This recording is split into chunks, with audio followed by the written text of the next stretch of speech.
He let his mistress drink from his wife's glass, and for 3 silent seconds, everyone in the cellar thought Clara Whitmore had finally been erased. The party was held beneath Whitmore Valley Vineyard, inside a stone wine cellar carved into the Napa Hills, where the air smelled of oak barrels, polished silver, and old money pretending to be older than it was. Golden lights ran along the ceiling like thin lines of sunset, touching every crystal flute, every white tablecloth, every careful smile. Ethan Caldwell stood near the head table in a navy suit tailored too sharply for a man trying too hard. Beside him, Vanessa Pierce shimmered in champagne silk, one hand resting lightly on his sleeve, the other wrapped around a bottle the server had left unattended for less than a minute. Clara saw the label before anyone else did. 1897 Whitmore Reserve. Private cellar. Not for sale. Not for guests. Not for people like Vanessa, who held it like a prop in a performance she had rehearsed in the mirror. Ethan saw Clara looking and smiled. The same smile he used years ago when he told her she was too quiet for the life he wanted. "You remember Clara," he said to Vanessa, loud enough for the nearest tables to hear. "My ex-wife." The word ex landed softly, but it was meant to bruise. Vanessa turned, her smile polished and cold. "Of course," she said. "The one who left before things got interesting."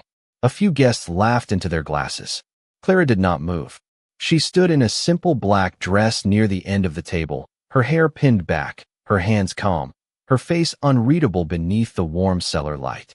Vanessa lifted the old bottle and tilted it over Clara's untouched glass first, letting the deep red wine stream into crystal like a slow, deliberate insult. Then, before Clara could touch it, Vanessa picked up the glass herself and drank. Not much. Just enough to make the room understand what she wanted it to mean. She had taken the seat, the man, the moment, now even the glass. Ethan did nothing to stop her. He only leaned closer, pleased by the attention gathering around them. "Careful," Clara said softly. Vanessa lowered the glass, amused. "With the wine?" Clara's eyes stayed on the label. "With what you think belongs to you." The smile on Vanessa's face sharpened. "That's sweet," she said. But Ethan said tonight was about moving forward. New contracts, new partners, new beginnings. She brushed her thumb along the rim of the glass and looked Clara up and down as if measuring how much humiliation a quiet woman could hold. Some people just don't know when the table isn't theirs anymore. The cellar grew warmer, or maybe it was only the silence closing in. A waiter near the archway noticed the bottle and stopped mid-step.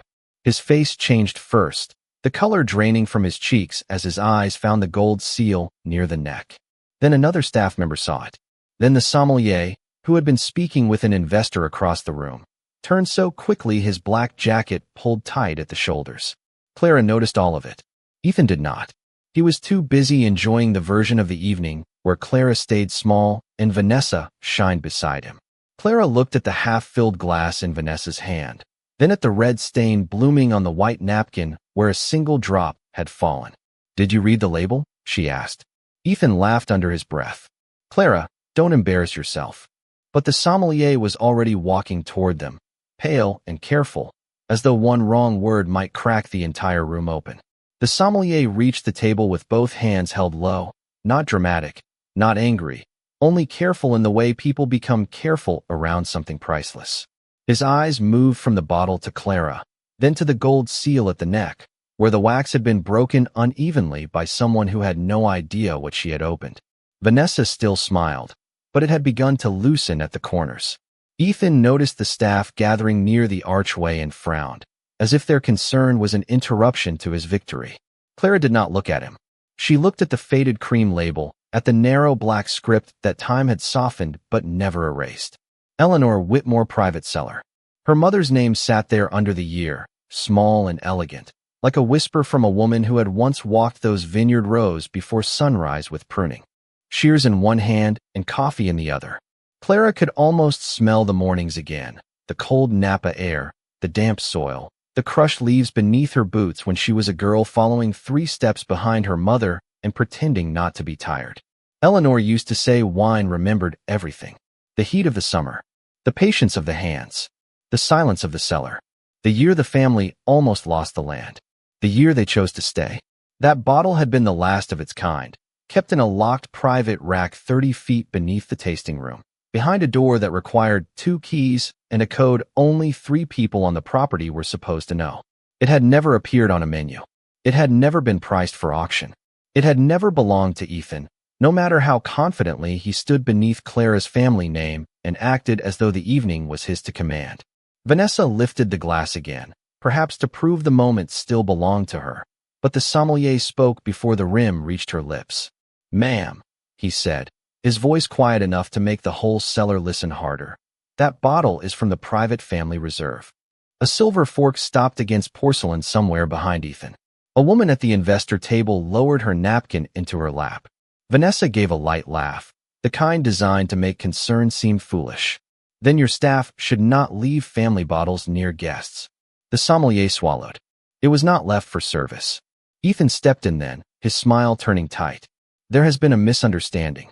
I am covering the full event tonight. Put it on my account." Clara finally turned her face toward him.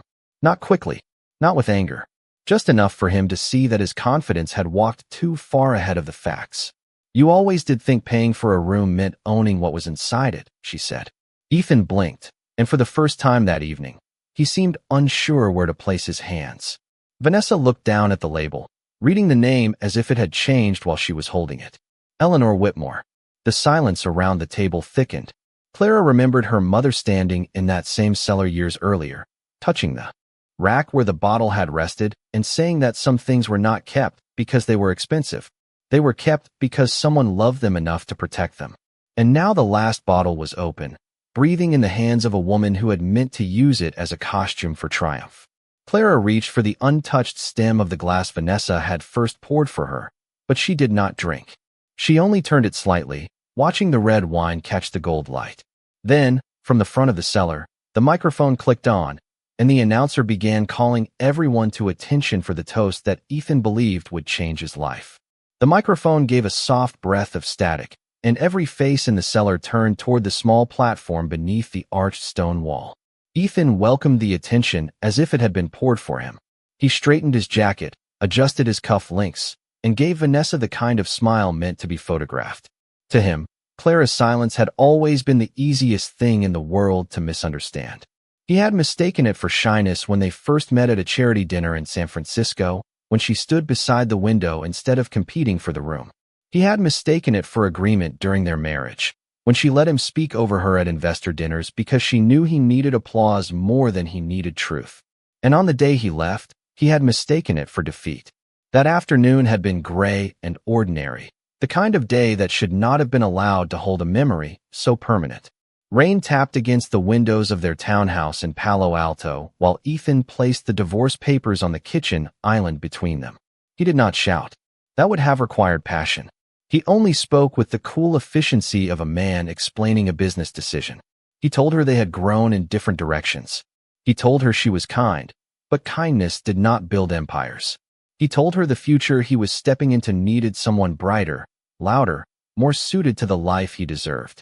Clara remembered the way his phone kept lighting up beside the papers, Vanessa's name appearing again and again like a signature he had already chosen. Clara had looked at the documents, then at the wedding photograph still hanging in the hallway behind him. In the picture, Ethan was smiling like a man who believed love was a ladder. Clara was smiling like a woman who had not yet learned what it cost to help someone climb. She signed without raising her voice. Ethan watched the pen move and thought he had won because she did not beg. He thought quiet meant empty. He never saw what happened afterward. He never saw Clara sitting alone in her car outside the courthouse, not crying, just breathing through the strange weight of becoming unnamed in someone else's life. He never saw her drive north before sunrise 2 days later, past the gas stations and open fields, until the city thinned behind her and the Vineyard hills appeared under a pale California sky. He never saw her unlock the rusted gate of Whitmore Valley with her mother's old key. He never saw the weeds grown waist-high between the rows, the cracked irrigation lines, the office with dust on the windowsills, and unpaid notices stacked beneath a dead lamp. He never saw her take off her heels, step into the dirt, and decide that if Ethan wanted a louder woman, the world could have his noise. She would build something that did not need to announce itself. Now, standing in the cellar years later, Clara watched him lift his glass for the toast he believed would crown him. Vanessa leaned into his shoulder, still holding the wine that carried Eleanor Whitmore's name. The announcer smiled at the guests and began praising new partnerships, bold expansion, and the future of luxury distribution across the West Coast. Ethan's eyes slid toward Clara one last time, expecting humiliation to settle on her face. Instead, he found stillness. Not weakness, not surrender. Something older, something rooted. And for the first time, the silence he had always used against her did not feel empty at all. It felt like a door he had never been important enough to open. 3 years earlier, the first morning Clara returned to Whitmore Valley, the vineyard did not look like an inheritance. It looked like a question no one else had been willing to answer. 42 acres. Stretched under a silver dawn, rows of tired vines bending in uneven lines, their leaves browned at the edges from a summer without enough water. The old tasting room smelled of dust, cork, and closed windows. A cracked leather chair sat behind her mother's desk, and beside it, a cardboard box held unpaid invoices, county notices, and a bank letter stamped in red. Clara stood there in jeans, a white shirt, and boots that still looked too clean for the work ahead. For one quiet minute, she wanted to turn around. Not because she was afraid of dirt or debt or silence, but because every corner of that place remembered someone she had lost. Eleanor Whitmore was in the copper key on the desk, in the faded harvest photographs on the wall, in the handwritten notes taped to the inside of the cellar door, where she had once marked temperatures, barrel numbers, and small prayers for rain. Ethan would have called it sentimental.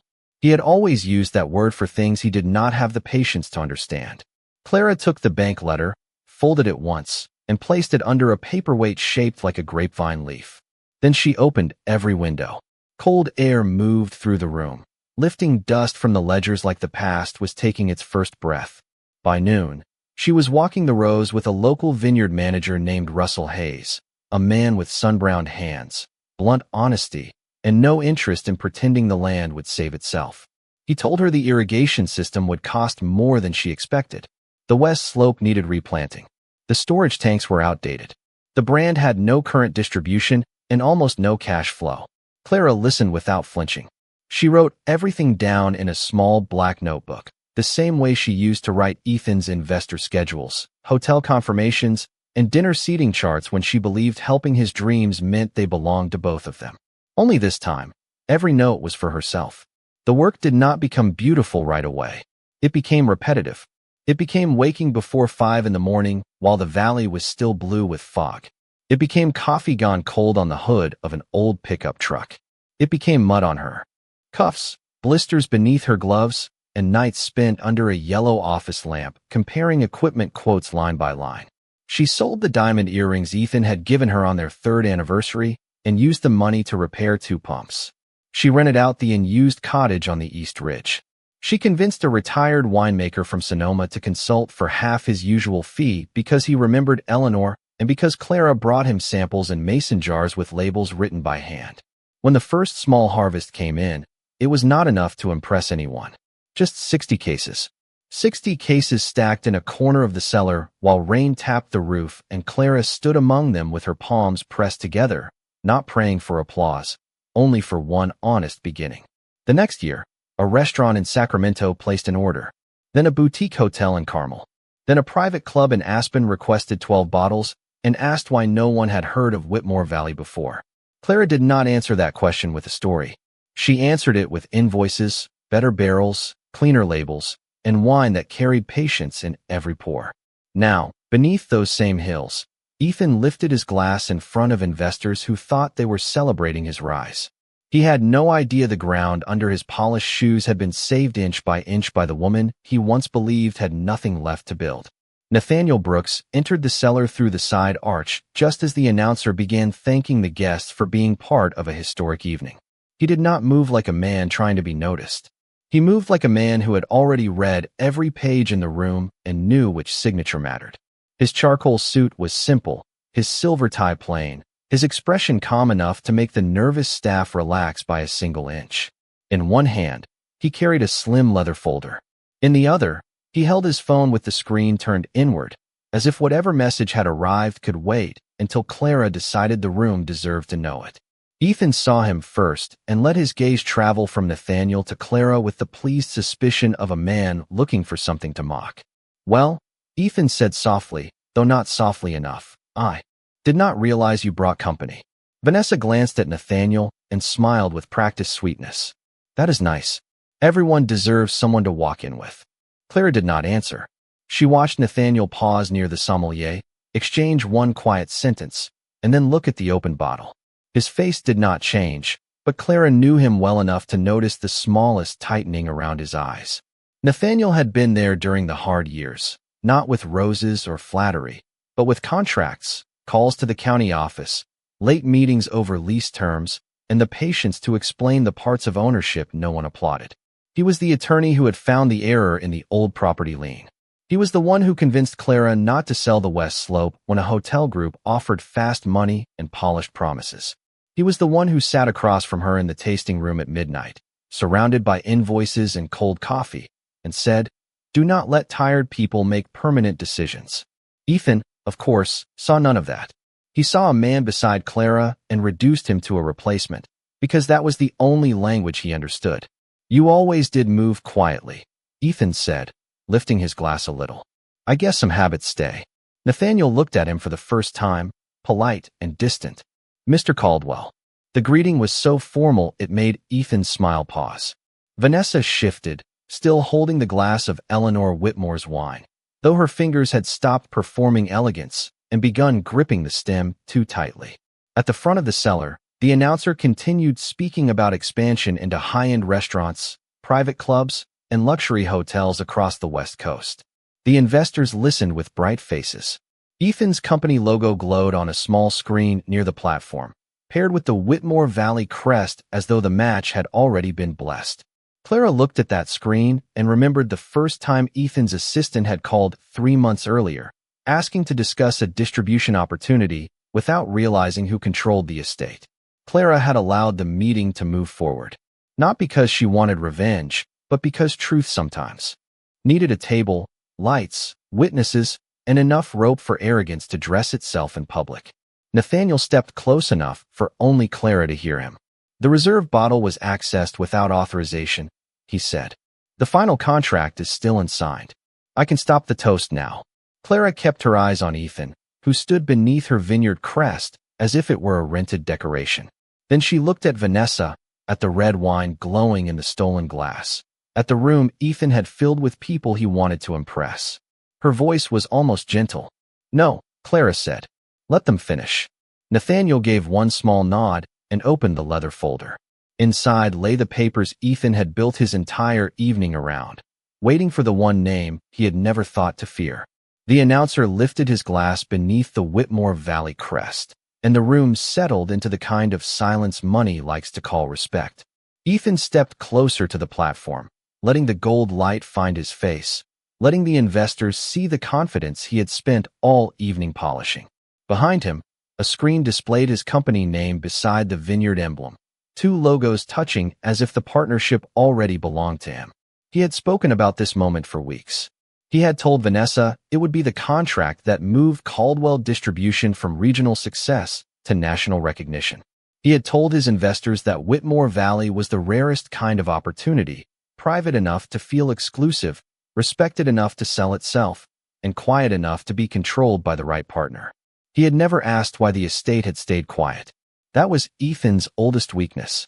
He mistook silence for an opening.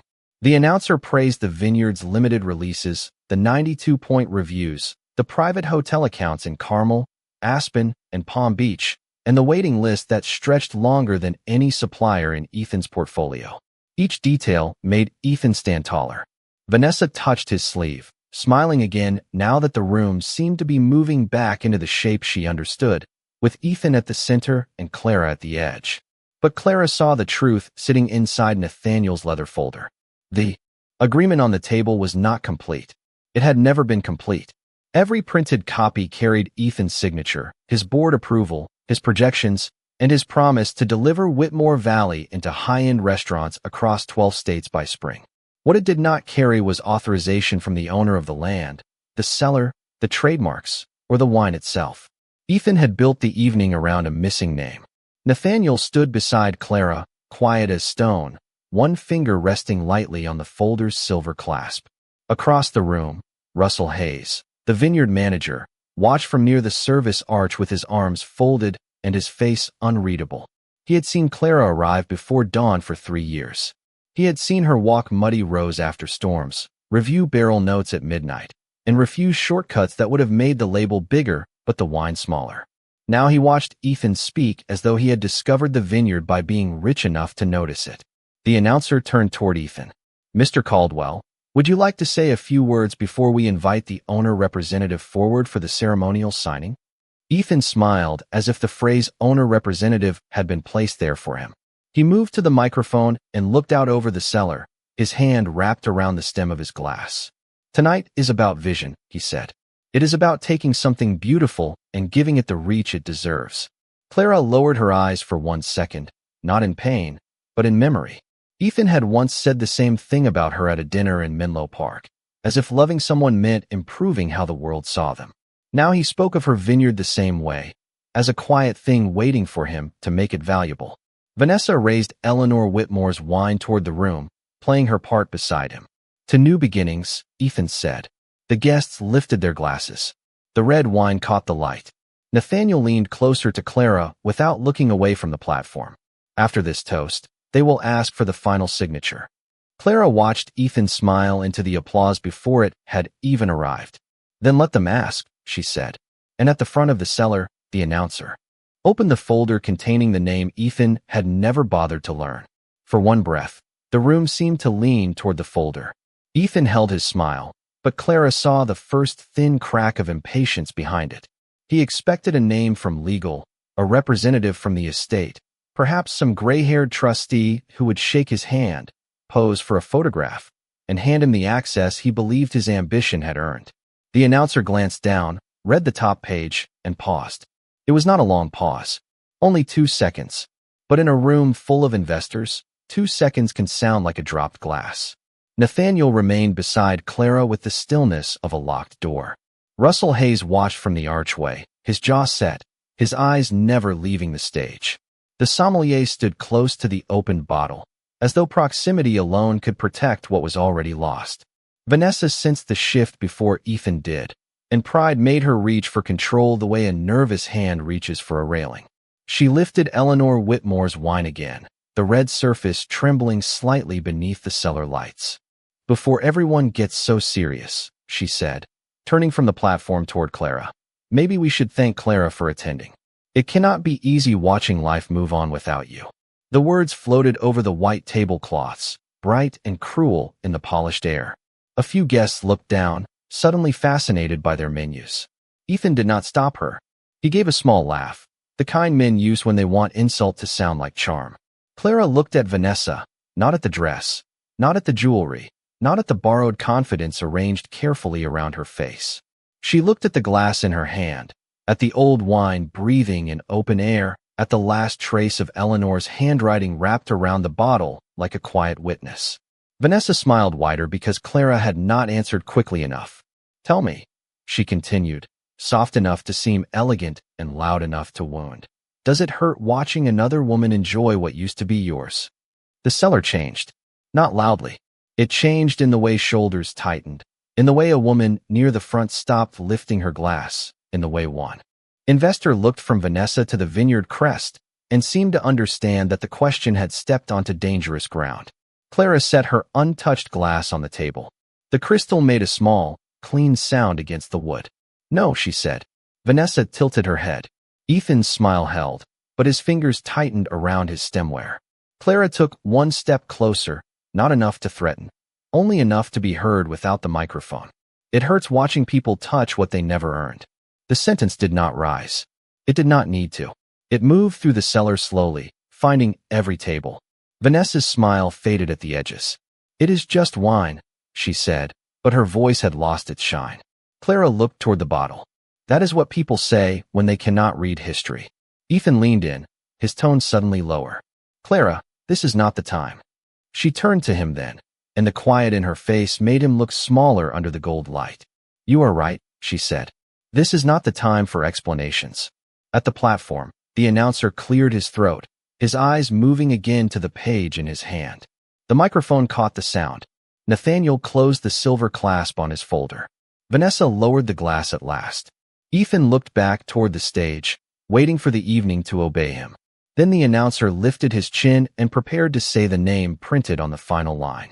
The announcer looked at the final line as if the ink itself had asked him to be careful. His hand tightened around the page. The cellar, only seconds ago alive with polished laughter and soft music, became so still that Clara could hear the faint hum of the cooling system behind the stone walls. Ethan stood with his glass raised halfway, waiting for the room to return to the script he had written in his mind. Vanessa stood beside him with Eleanor Whitmore's wine lowered near her waist, her confidence thinning under the silence she could no longer decorate. The announcer swallowed once, then spoke into the microphone. Ladies and gentlemen, before the ceremonial signing, Whitmore Valley Vineyard would like to formally recognize its owner and principal shareholder, Mrs. Clara Whitmore. The name did not explode through the room. It landed. Clean. Exact. Final. A woman near the front table turned slowly toward Clara. One of Ethan's investors lowered his glass without taking a sip. The small screen behind the platform changed, replacing Ethan's company logo with a black and gold portrait of the Vineyard crest and the words Clara Whitmore, owner and principal shareholder. For a moment, Ethan did not move. His smile stayed on his face because his pride had not yet understood what his ears had heard. Then his eyes shifted to Clara, and the smile disappeared so completely it looked as if it had never belonged to him. Vanessa followed his stare. Her mouth opened slightly, but no sound came out. The glass in her hand trembled once, sending a thin red ripple across the surface of the wine. Clara did not look triumphant. She did not look pleased. She looked exactly as she had all evening, calm beneath the gold cellar lights, one hand resting lightly at her side, the other near the untouched glass Vanessa had poured for her like an insult. Nathaniel stepped forward then, not toward Ethan, but toward Clara. He opened the leather folder and removed a clean copy of the agreement. Mrs. Whitmore, he said, his voice carrying just enough for the closest tables to hear. The final authorization remains entirely at your discretion. That word moved through the investors faster than gossip. Discretion. It meant the deal was not done. It meant Ethan had rented the room, invited the guests, printed the programs, poured the wine, raised the toast, and still did not control the one thing he needed. Ethan set his glass down too hard, though not hard enough to break it. Clara, he said, and her name sounded strange in his mouth now, no longer a leftover from his past, but a door he had forgotten could close. There has been a misunderstanding. Clara turned to him. There has. Vanessa placed Eleanor's glass on the table with careful fingers, as if the wine had become heavier than crystal could hold. The sommelier quietly lifted the opened bottle away from her reach, and this time she did not object. Ethan stepped off the platform, lowering his voice as he approached. You own this place? Clara let the question rest between them. Then she looked at the Vineyard crest glowing behind him, the same crest her mother had protected, the same crest he had used all evening as scenery for his ambition. No, Ethan, she said softly. I saved it. The silence that followed was not empty. It was full of every morning he had never seen, every debt he had never paid, every row of vines he had never walked. Nathaniel placed a pen beside the agreement. The announcer stood frozen at the microphone. The investors waited. And Ethan, for the first time that night, was no longer the man being watched with admiration. He was the man waiting for Clara Whitmore to decide whether his future was worth her signature. Clara looked at the pen Nathaniel had placed beside the agreement, and for a moment, Ethan believed the past might still be useful to him. He stepped closer, lowering his voice as if privacy could be created inside a room full of witnesses. Clara, let us not make this personal, he said. The words were almost careful, but not humble. They carried the same old assumption that she would protect him from consequences because she once loved him. Vanessa stood behind him now, quiet for the first time all evening, her hand empty, her borrowed confidence folded into silence. The sommelier had taken Eleanor Whitmore's bottle to a side table, where it rested beneath the soft gold light like a relic rescued too late. Clara looked at it once, then at the contract Ethan had built his victory around. Every page was clean. Every projection was impressive. Every promise was written as if the land had no memory and the woman who owned it had no voice. Nathaniel opened the folder to the final tab. "You are under no obligation to proceed," he said. Clara picked up the pen. Ethan breathed in, almost smiling again, mistaking movement for mercy. But Clara did not turn to the signature page. She turned to the notice of withdrawal prepared beneath it, a single document drafted in case arrogance arrived dressed as opportunity. The cellar watched her sign her name slowly, each letter steady, each stroke quiet enough to feel louder than applause. Clara Whitmore, owner, principal shareholder, not Mrs. Caldwell, not the woman Ethan left behind, not the shadow Vanessa had tried to drink over. When she finished, Nathaniel took the paper and handed it to the announcer. "Whitmore Valley declines exclusive distribution with Caldwell Distribution," he said, his voice calm, clear, and final. A soft wave moved through the room, not outrage, not celebration, only recognition. Ethan stared at the signed notice as if ink had weight. "You cannot do this," he said, but even he heard how small it sounded. Clara met his eyes. "I already did." Nathaniel then placed a second agreement on the table, this one already reviewed, already approved, already waiting for the right moment. Across the room, a woman in an ivory suit from a luxury hospitality group rose with composed surprise, then nodded to Clara with the respect Ethan had spent years demanding and never earning. Clara signed that contract too. No speech, no revenge monologue, just a new path for the Vineyard, chosen in front of the man who had thought her silence meant absence. Ethan looked at the investors, but they were no longer looking at him for direction. Vanessa stepped back from the table, her eyes falling to the red stain on the white napkin, small and impossible to hide. Clara capped the pen and returned it to Nathaniel. Then she walked to the side table and rested her fingertips near her mother's bottle, not touching the glass, only honoring what remained. "Some things are not valuable because people want them," she said softly. "They are valuable because someone protected them." No one answered.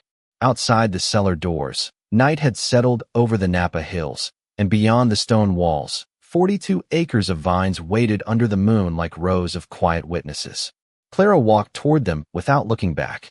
Behind her, Ethan stood beneath her family crest, surrounded by guests, contracts, and the echo of a toast that had ended before it ever belonged to him.